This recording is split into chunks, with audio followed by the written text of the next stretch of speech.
Anil ji, a very warm welcome to this conversation. Thank you. Anil ji, कोई भी बात करने से पहले आपसे मैं ये जानना चाहूँगा व्यक्तिगत रूप पे, आपकी ज़िंदगी की पहली मेमोरी जो जब आप छोटे थे, पहली चीज़ आपको क्या याद आती है अपने जीवन से रिलेटेड? क्या याद करते हैं आप?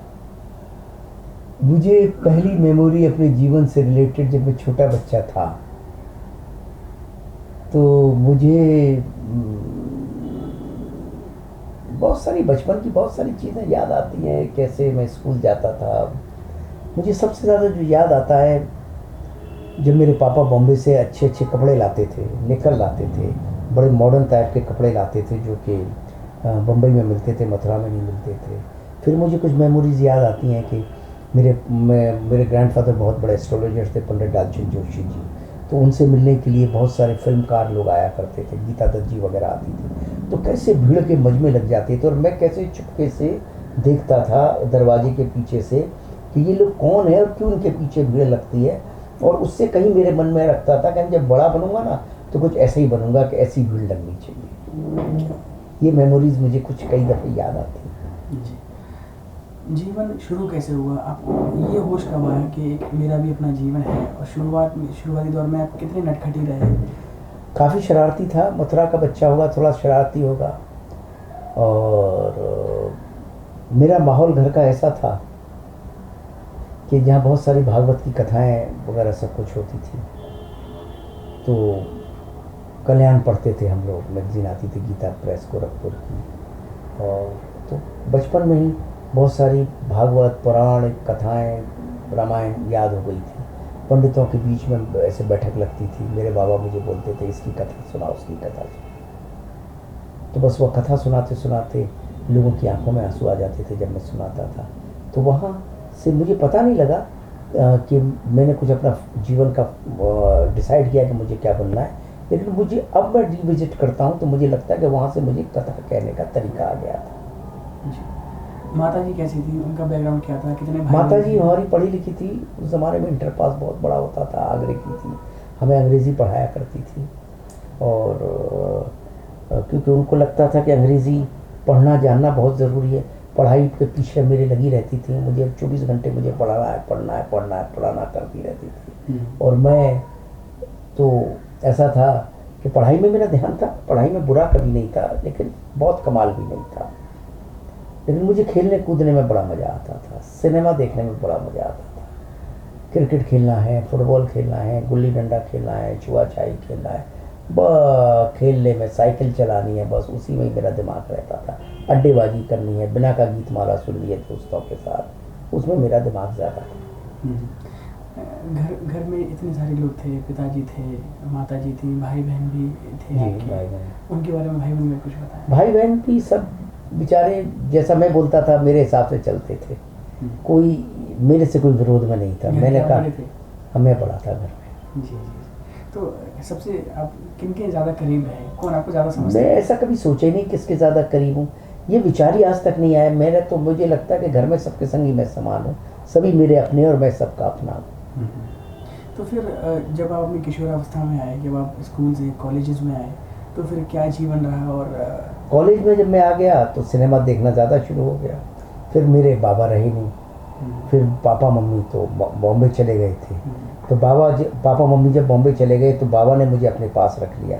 फिर 1-1.5 साल में बाबा के पास अकेला रहा। बाबा मेरे थे कि जो बड़े मुझे प्यार करते थे।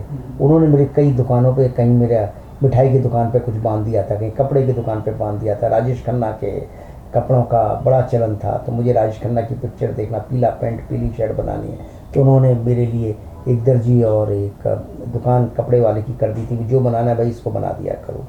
राजेश खन्ना की पिक्चर आई, 2 रास्ते, मुझे दाढ़ी चाहिए थी, तो मैंने ब्लेड से मैंने सुना दाढ़ी करने से दाढ़ी आ जाती, तो ब्लेड लगा दिया, गाल कट गया, दाढ़ी नहीं आई, ऐसा सब रहता था।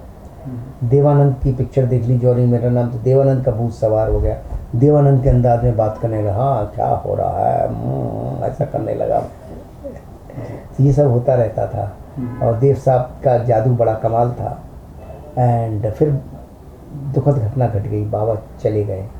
और बस वो जीवन का बड़ा ही ऐसा था। फिर मैं पढ़ रहा था, तो मुझे फर्स्ट ईयर था, सेकंड ईयर तो मुझे करना ही था, तो 1 साल में मथुरा में अकेला रहा।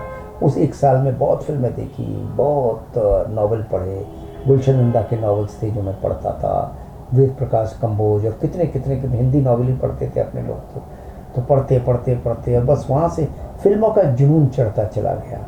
और जब 1 साल पढ़ाई करके वहाँ पे इंटर करके जब मैं बम्बई आया, तो उस बॉम्बे जब मैं उतरा तो दादर स्टेशन पे उतरा। दादर स्टेशन से जब मैं अपने घर जा रहा था तो बड़े बड़े बड़े बड़े बैनर्स देखे, राजेश खन्ना के, इनके उनके सबके। तो ऐसा लगा ये तो मैं फिल्म नगरी में आ गया। जिस सिनेमा देखने का इतना शौक था, उस सिनेमा की नगरी में आ गया। और आते ही मुझे लगा this place, I belong to this place, यही मेरा स्थान है, यहीं मुझे रहना है, यहीं मुझे जाना है। और शायद मन में कहीं था कि इसी लाइन में जाना है और कुछ नहीं करना। ये बड़ा उस वक्त तो ग्लैमर से ही जुड़ता है आदमी, कला का तो कुछ पता नहीं था अपने अंदर कोई कला है या नहीं। वो ग्लैमर ने स्टकअप कर दिया कि अब यही रहना है। पढ़ाई यहाँ शुरू की, बीएससी में एडमिशन लिया, मगर दिमाग सिनेमा में। बॉम्बे में कॉलेज में आया तो यहाँ देखे 100 सिनेमा हॉल, तो रोज़ बंक करके एक सिनेमा जाना, रोज़ बंक करके सिनेमा जाना, सारी पुरानी पिक्चर देख डाली। उन दिनों मॉर्निंग शो 9 और 12 का हुआ करता था, 11 और 11 का, उसमें सब पुरानी पिक्चर लगती थी। वो पुरानी पिक्चरों के चलन में एक खालसा कॉलेज में था, तो आसपास जितने भी, वहाँ से सीधा दादर चले जाना, वहाँ से सीधा वीटी चले जाना, वहाँ से सारे कनेक्शन थे किंग सर्किल खालसा कॉलेज से। तो बस वो पिक्चर देख के हम लोगों का बस अब रहा कि भाई सिनेमा में ही जाना है। दिमाग सेट कर लिया। माता पिता चाहते थे कि मैं मेडिकल करूं, एमबीबीएस का एग्ज़ाम दूं, मगर किधर किसको एमबीबीएस बनना है। पर फाइनली डिसीज़न हो गया कि भाई मैं फिल्म में ही जाऊँगा। बस शुरू हो गया।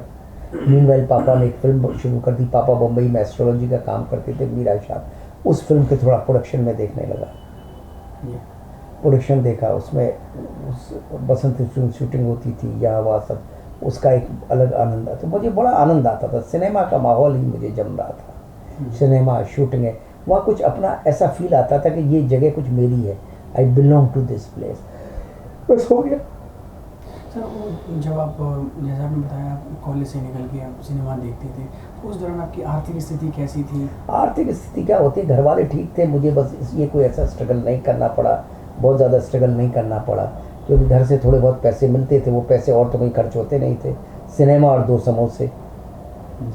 झूठ बोलने में आप कितना माहिर है? और अब इस मामले में तो थोड़ा बहुत मैं क्या झूठ नहीं बोलता था, चुप रह जाता था, अवॉइड कर जाता था। थोड़ा बहुत बच्चा झूठ बोलता ही है कि भाई पिक्चर नहीं गए, सिनेमा गए नहीं गए, वहाँ गए। और घर वाले मेरे पापा भी समझ जाते थे, तो वो भी ज़्यादा पूछते नहीं थे, उनको भी समझ आ जाता था। तो वो भी आपको ऐसी एम्ब्रेसिंग सिचुएशन में लाते नहीं थे।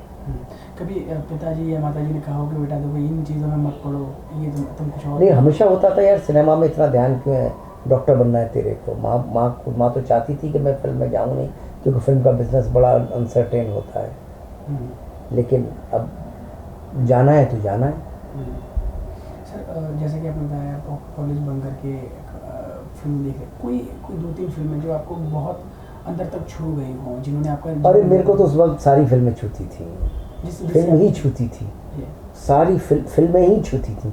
वो चाहे मिस्टर मर्डर देख लूँ, चाहे गाइड देख लूँ, फिल्में ही छूती थी। चाहे वो अंसारी की फिल्म हो या दिलीप कुमार की फिल्म हो, फिल्में ही छूती थी। चाहे केन सिंह साहब की फिल्म हो, अभय भट्टाचार्य की फिल्म हो, मैं उन एक्टरों के नाम ले रहा हूँ जिनके शायद आपने नाम भी नहीं सुने हो, चाहे वो देवानंद की फिल्म हो। फिल्म होना ही मेरे लिए ज़रूरी था।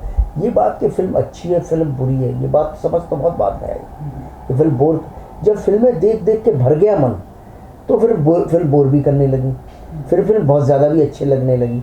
वो हुआ जब बच्चन साहब का टाइम आया, जब शोले बोले रिलीज़ हो गई 75 के बाद, 76, 77, तब जाके ये माइंड सेट हुआ कि ये फिल्म मुझे बोर कर गई, ये फिल्म मुझे अच्छी कर गई। पहले 3-4 साल तो किसको फिल्म बोली चाहिए बस। जी।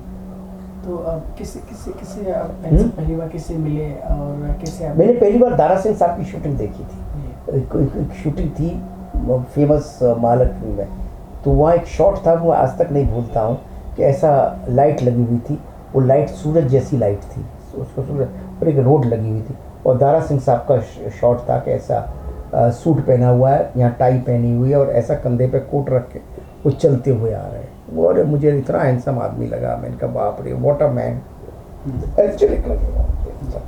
ये तो आपकी पहली घटना थी कि आप दारा सिंह, अब आपने उनसे बात नहीं की, कुछ बोले और कहाँ कोई बात करेगा उस वक्त, कहाँ हमको कोई बात करने देगा, किसी की मेहरबानी से हम शूट देखने चले गए, दूर से ऐसे डरते डरते शूट देखता है आदमी।